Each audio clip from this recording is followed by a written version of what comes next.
Good evening, everybody. Hope everybody's doing well. Though I suspect a lot of you are going to be quite rightly pissed off, as I am, when I tell you what's going on.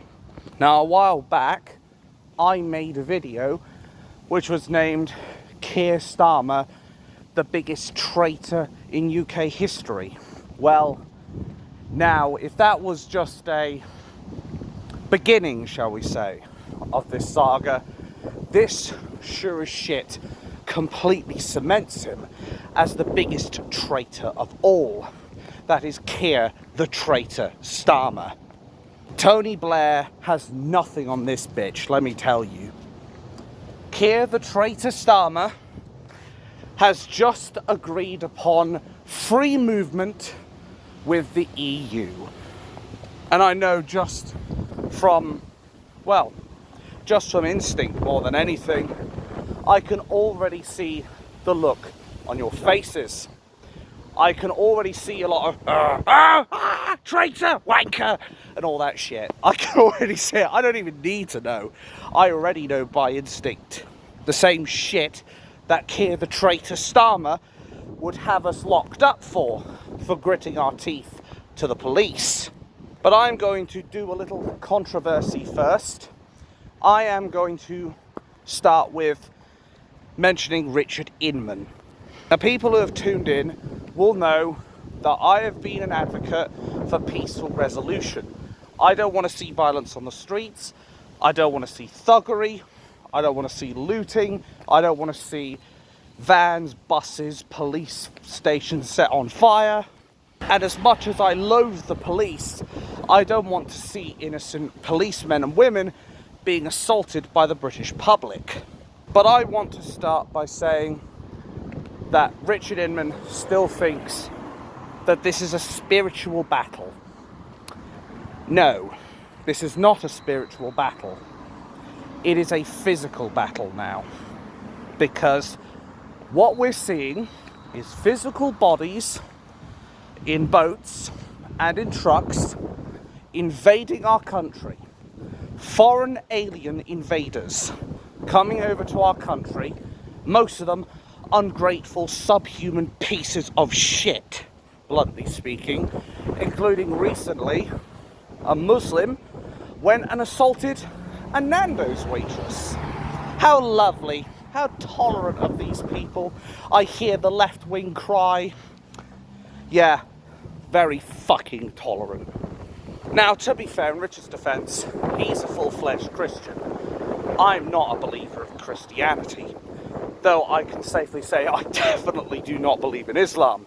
That much I can tell you for free.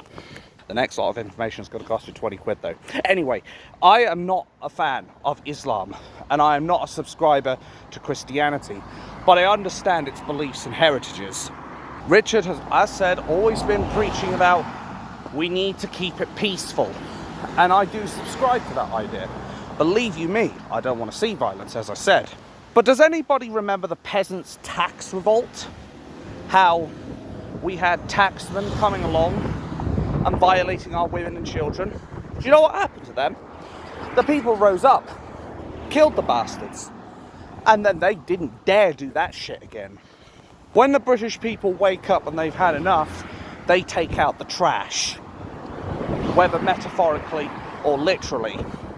And now it seems we may have to turn our attention to Kier the Traitor Starmer, who is now looking to bring in more migrants to this country. Oh, sorry, did I call them migrants? I meant illegal immigrants, because that's what the vast majority of them are. Why is it we have so many of them coming over, and yet nobody here has the brass balls, whether up here or down there, or in my case both, to say, if you come by illegal means, you will not be welcome here. And I'm sure Allah, part of the Alan Snack Bar tribe, is going to be very appreciative of a spiritual battle as he's conquering our fucking country. Spiritual battles do not win the war. I'll tell you what wins the war: boots on ground. And my God, there is going to be so many of those right now because of the treachery that Kier the Traitor Starmer has committed. Don't tell me we need to keep this as a spiritual battle, Richard. It's not. There is nothing spiritual about this. This is a physical manifestation of treachery and deceit and dishonesty and just maligned, sorry, I can't even get the words out now, maligned intentions from our government. They want to replace old Whitey. They want to replace us with Islam, with illegals that have no legal or human right to be here. People who want to do us harm. People who want to destroy the Western civilization and bring in Sharia law. Islam focuses more on the physical.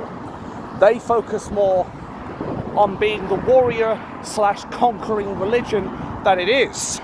And if ever there was a big example of that shit, just look at Iran. Look how that country fell to the Islamists. So don't tell me it's spiritual. No, we're past spiritual shit. We are now at the stage where we are basically fighting a physical war. The police have sure been physical with us, even when we've been mostly peaceful. I mean, sure, there are people who beseech that name of peaceful protest, and they do stupid things, and they win stupid prizes. But you've got to remember, when the police are attacking us, are they doing it spiritually, or are they doing it physically, Richard Inman? I think we all know the answer to that one. You can have friends that are with you in spirit, by all means, but don't expect spirituality to get us our country back. That's like asking for a vegan to go out and try a McDonald's cheeseburger. It's not going to happen. And don't worry, I won't be on that shit for a while. I've still got my bolognese to do. Anyway, back on point. Richard needs to understand we're past spirituality. Now we're in the physical.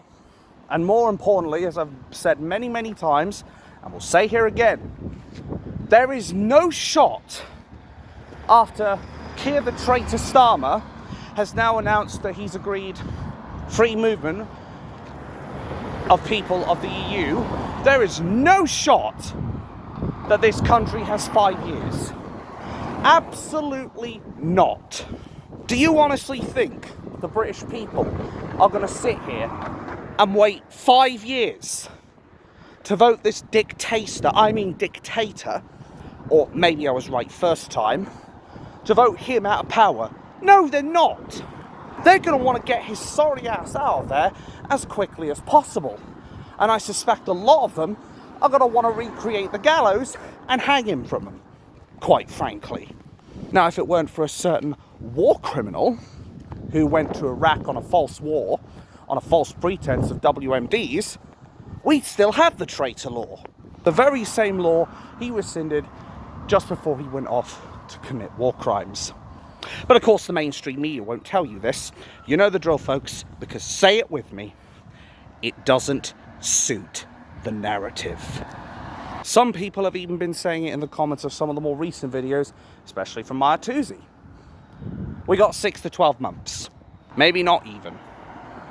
We're at a stage where it is simply not sustainable to go for the long haul. There are certain situations which, I'll give you a very basic example.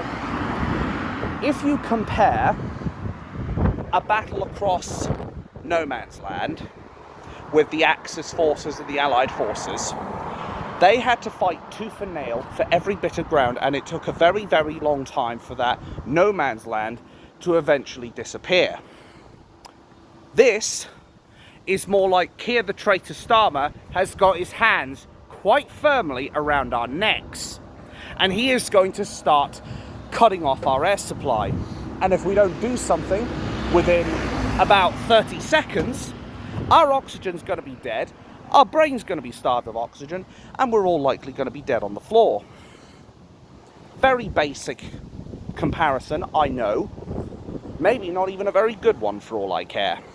But that is effectively what it boils down to. Kier the Traitor Starmer is forcing us in a position where we do not have the time to do this. Believe it or not, Richard Inman, we are not blessed with time. Time is not on your side, or my side, or the British people's side, or the 17.4 million people who voted for Brexit and have now faced the biggest betrayal of all time. Time is not on our side. Like I said before, we'll be lucky if we last 1 year, let alone 5. And frankly, I think they are right when they say, though we've only got about 6 to 12 months, and now even I'm starting to feel it's more like just 6. Hell, I could even go to the extremes of saying we've got about 3 months. I'm not a pessimistic person, but I am not an optimist either. I am a realist. And realistically speaking, Kier the Traitor Starmer will have destroyed this country long before we get into even half of his prime ministerial term. We'll be dead by then. This country will be dead by then.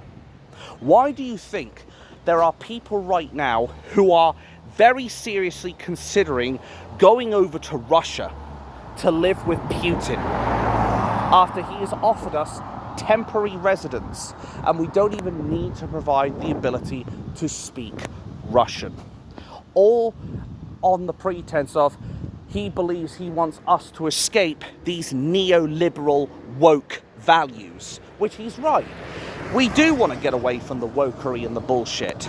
He's quite right to strike at that part of us. Because at the end of the day, a lot of Western values are becoming highly woke and highly treacherous. And I'll be dealing with hoodlum later. Anyway, they are becoming highly treacherous towards us.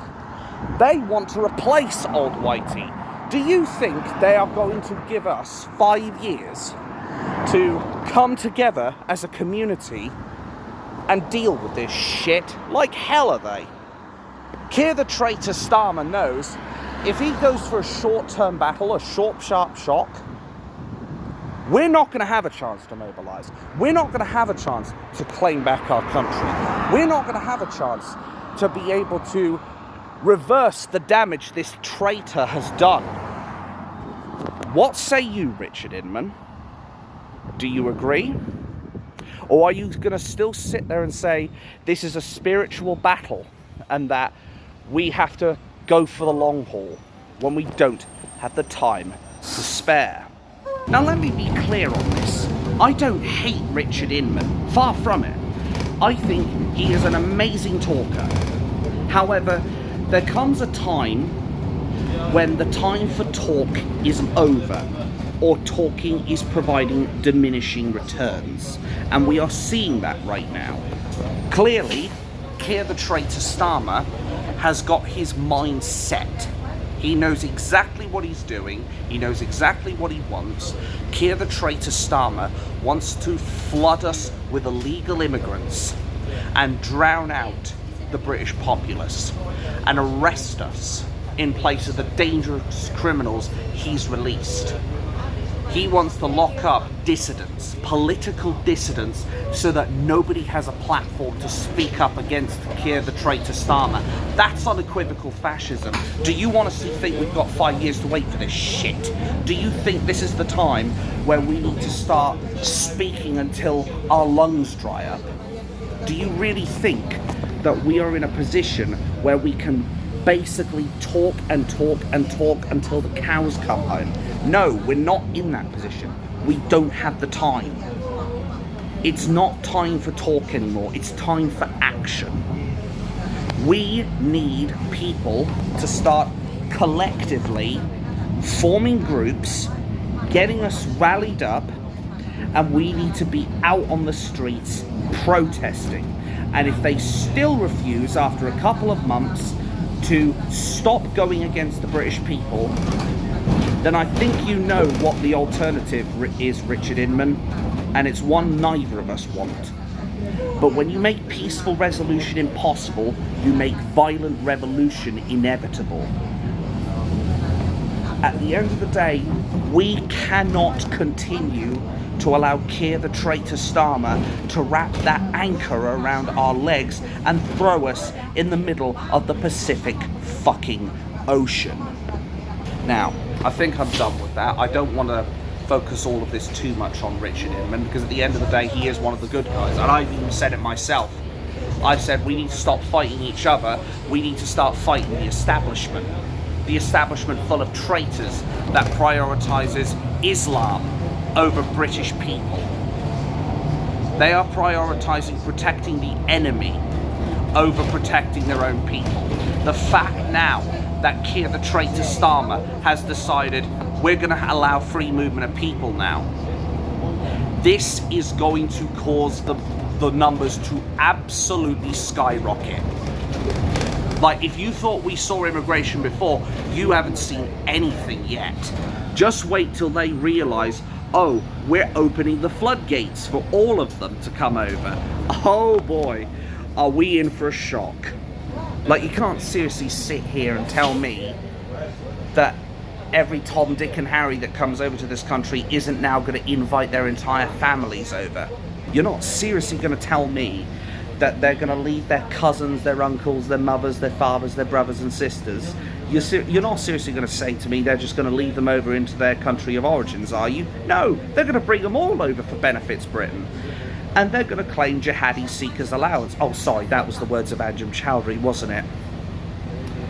They're going to claim job seekers allowance or universal credit or whatever they get put on. They're going to be given free housing, they're going to be given free benefits, they're going to be given 3 square meals a day, they're going to be given phones with credit so they can speak to whoever they want, and it's all going to be done at our expense, which is something the mainstream media do not want to admit to us. But that's what's coming, folks. Kier the Traitor Starmer is literally opening up the floodgates with a crowbar. He is doing everything he physically can to get as many Muslims in this country to secure the Muslim vote, because that's what he's going to use to stay in power. Because a lot of the people that he's bringing over are from the Middle East, and what a lot are, can't get the words out now, what are a lot of countries' main religions in the Middle East, like India? God, I've now got some NPC trying to tell me where to go. Oh. Sounds like instant karma for me. Saying to me, time and a place. Nah. That was a long time ago. Back in the days, there was a time and a place where you could stay silent. Where you could say, oh, you know what? We need to keep quiet. No, not anymore. And he just got instant karma because he's lost whatever item he left on the bus. But anyway, enough about him. There comes a time and a place where we have to realise what's going on. What are the main religions, is what I was trying to say, of countries like India, countries like Africa, countries like Syria, in the South African and Middle Eastern continents? They're predominantly Muslim religions. So who do you think benefits when Kier the Traitor Starmer is bringing all these illegals over? Only him. Cheap labour, Muslim vote, anti-white, anti-British rhetoric, which he's been pushing for, and his mainstream media are, speaks for itself. He's doing this in a calculated way to destroy the supposed far right. Unfortunately, this is now the time where we have to start seriously considering boots on the ground, fuck the spirituality of things. We need to get in there and get shit done. That's what it boils down to. That's the cold bitter truth. Richard Inman would want us to speak and speak and speak and never get anything done. It's time we do something about this. We need to rally, we need to organise, we need to protest and make sure our voices are heard by the establishment. And if they still don't want to listen to us, then I'm afraid there is no alternative. I don't condone it, I don't want it, but I completely understand why people will feel this way. I'll put another situation to you. Let's say we have a similar situation to the IRA embassy. Let's say we have a situation where there are hostages inside a building, multiple terrorists armed with weapons, and they're making demands. Do we negotiate with terrorists? No, we don't. We deal with them. We kill them. And while I accept that Kier the Traitor Starmer is no terrorist, I will say unequivocally he is a traitor every single time without fail. But when we deal with terrorists, we deal with them with brass. We don't deal with them with kid gloves. Likewise, back in the day when traitors run rampant in those 2 world wars, do you know what they did with traitors? The brass solution. They shot them. When we had other traitors back even older than the old wars, they hanged traitors from the neck until dead. Tony the war criminal Blair rescinded the traitor law so that he wouldn't hang. And Kier the Traitor Starmer is a close friend of Tony Blair. Therefore, it stands to reason why we need to bring back the traitor law and have Kier the Traitor Starmer hanging from those gallows for the crime of treachery. And you know what? If it gets me arrested, so be it. At the end of the day, there was something that Tommy Robinson said in the past when he first started the EDL. He said, we need to be prepared to do one or two things. We need to be prepared to go to prison or get killed. And now I think we're at that point again, unfortunately. I think we're at the stage now where we have to be prepared to get killed or go to jail, because they are going to stop at nothing to import the third world into our country that is rightfully ours, not theirs. We did not ask for the free movement of people. We did not ask for uncontrolled immigration. We did not ask for the recent spate of stabbings to our kids that is being done predominantly by illegal immigrants and Islam. We did not ask for this. We would never want this. We wouldn't wish it on our worst enemies. But here we are, in an age where we have traitors in power who are literally sinking this country, who are willing to tie anchors to all our feet and chuck us into the Pacific, who would rather see this country burn and then fuck off to holiday than actually fix the country they're supposed to protect. People may not like the fact that I'm having a bit of a dig at Richard Inman, but as I said, I don't hate the guy. I believe he is misguided in his good intentions to go for a peaceful approach. And by that I mean he wants to spend too much time talking rather than actually realizing there are some people you simply can't talk to. There are people who simply refuse to listen. They have literally got the headphones on and they have got their music full fucking blast because they don't want to hear it. When's enough enough? When do we finally decide it's time to take out the trash? When do we decide it's time to reclaim our country? Because I'll tell you right now, if it's 5 years, it's too late. If it's 3 years, it's too late. If it's 1 year, it will most likely be too late. If it's 3 months, maybe we have a chance. But at the end of the day, it's down to us now.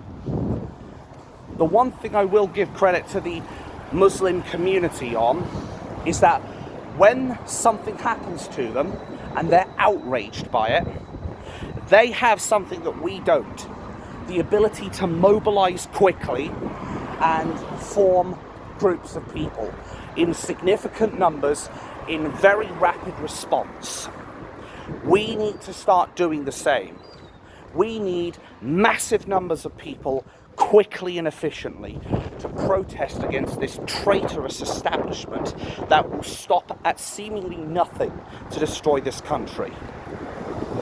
We do not have time on our side. In fact, I would go as far as saying we are on borrowed time right now. I accept I'm no leader. I am not a leader at all. Let me be clear on that much. What I am, though, is passionate. Words are escaping me now. I don't sugarcoat anything. I don't mince my words. And I will say it exactly how I feel it is. And before anybody gives me any spiel about, what about Yvette Cooper saying that she's going to deal with the migrants? I'm going to tell you right now, that's a safe face move. She is merely saying this as a PR move for the Labour government. She is saying this to save her own skin and Kier the Traitor Starmer's skin. Nothing more. I suspect if Yvette Cooper had her way, she'd stick 2 fingers up at us and tell us to fuck off, bluntly speaking. But yes, as I said, I'm not going to sugarcoat anything. I'm not mincing my words. I will say it how it is, and I will do my best not to make any mistakes and bullshit you. Maybe you could put the argument against me that maybe I am leaning more towards the supposed far right. But at the end of the day, we've got 2 choices. We either save this country or we let it burn. And I say inaction is worse than no action, quite frankly. First, it's the free movement of people. But you know what Kier the Traitor Starmer will do after that? He will do everything he can to completely revert the vote of 17.4 million people. He will sign us back up to the EU. I have 0 equivocations about that one. He will do everything he can to get us signed back up to the EU gravy train that all the traitorous politicians didn't want us to leave in the first place, because it gives them this. And our taxpayers' money on top of it. Time we make a stand. Some people have even been saying, maybe what we should do, get enough money for 6 months and basically go jobless. Let's see how long Kier the Traitor Starmer will last when he doesn't have our taxpayers' money to leech off of, like the parasite that he is. Like the Islamic scumbags and the illegal immigrants that are coming over to this country. Let's see how long he lasts under that. Something tells me he will want to conform to us very, very quickly after that. And if he still chooses not to, well, we know what the alternative is. As I said, when you make peaceful resolution impossible, you make violent revolution inevitable. He might try to bring the army in, but at the end of the day, there's far more of us, and even if you could say half the army will serve the government, there's still more of us than there are of them. Do you honestly think Kier the Traitor Starmer will last more than 5 weeks with us running the streets? Something tells me not. They all seem willing to bend the knee for Islam, for Black Lives Matter, for Just Stop Oil, the Extinction Rebellion movements, the Youth Demand movements. And while they may seem like they're tough people against us, they do not want to see us when we finally decide to take the gloves off. Landed nicely up there, actually. Anyway, they do not want to see us take the gloves off, because they will have problems. Trust me on this much. Like I said, there is a time for talking, and there is a time for action. Richard Inman, you need to understand. You want to get this shit done, you probably got about 3 to 6 months now. Because Kier the Traitor Starmer has put us on the fast track, straight to hell. And if we don't do something about it, what is Christianity and your little spiritual battle going to accomplish? Zero. Zilch. Nothing. There is a time and a place for speaking, and I feel we are coming close to the end of talks. Kier the Traitor Starmer is becoming just as bad as a terrorist. I could almost argue worse. Because he is the biggest traitor this country has ever had in its entire history. There is no shot anybody in the next 1,000, 2,000, 3,000 years is going to come close to the treachery that this man has committed, if you can even call him that. He's got his stormtroopers working overtime to arrest political opponents, to deny them a platform to speak just because they say something on Facebook or Twitter. He has people going out of their way to try and arrest prominent YouTubers for supposed misinformation or hate speech. Well, last time I checked, do you know what happened with the misinformation regarding COVID? Oh, most of it was actually not misinformation. In fact, most of the misinformation came from the media. In fact, I could argue Kier the Traitor Starmer has broken his own laws in the first place. Why has he not been arrested for misinformation or being racist against white people? Oh, yes, my mistake. I almost forgot. It's only racist if it's against non-whites. That's what it boils down to, folks. We have a choice to make. Do we continue down the path of all talk and no action? Or do we decide we've finally had enough and we take to the streets and reclaim the country that Kier the Traitor Starmer thinks he's stolen from us? The choice is yours.